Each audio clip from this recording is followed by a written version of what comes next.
Welcome into the 2 Minute Drill here Inside the Auburn Tigers. Jason Caldwell and Mark Murphy from Inside the Auburn Tigers magazine newsletters, autigers.com. And Mark, we've seen some games in Baton Rouge that didn't make a whole lot of sense.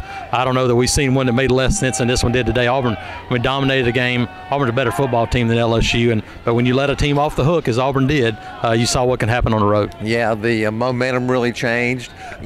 Probably late in the second quarter, and Auburn really never got it back in the second half, and you kept wondering when it was going to happen. There were certainly opportunities to make plays. They didn't do it. Thought the punt return was really the backbreaker there early in the fourth quarter. Got LSU into striking distance so they could take the lead with the field goal there at the end of the game.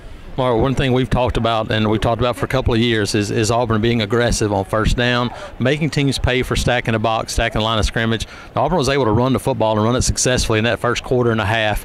LSU started stacking the box. Auburn didn't counter, kept running the football, kept putting themselves in third and medium, third and long, and that's not a recipe for success. And once again, they became too conservative with a lead.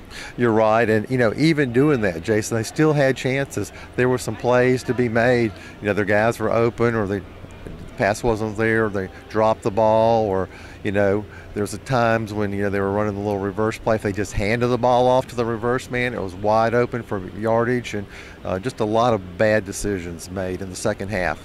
Yeah, and the defense isn't without blame in this one, Marky. The defense has been so good all season long, and they gave up some big plays. That's one thing they haven't done. Gave up some big plays to this LSU offense that hasn't been a big play offense. That was a huge part of this game, whether it was the long run, a couple of passes on big third down conversions. LSU made the plays, Auburn didn't.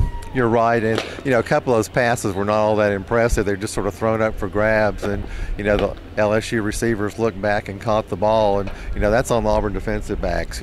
They should have done a better job in that. And also, I'd say the pass rush wasn't as consistent as it needed to be. They had some sacks, and they had some pressure at times, but it wasn't as consistently good as it needed to be. Nope, all the way around. This is a game that Auburn had in its grasp. They let go, and Mark, now where do you go from here? A lot of players brought up 2013, and that team responded. That team did, but it was almost an opposite. That team played the way LSU did in the second half and finished strong.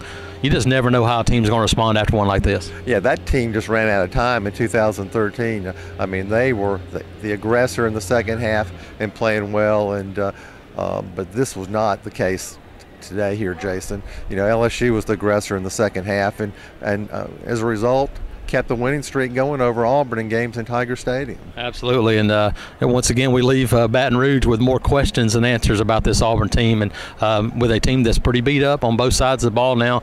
You got a short week in terms of travel. You got to travel home, travel to Arkansas. This is going to be a challenge for this Auburn team this week. You're right, and fortunately the Arkansas team isn't quite as good as it normally is, but the way Auburn's playing right now, they got to be concerned about everybody. Absolutely. Jason Caldwell and Mark Murphy, Inside the Auburn Tigers.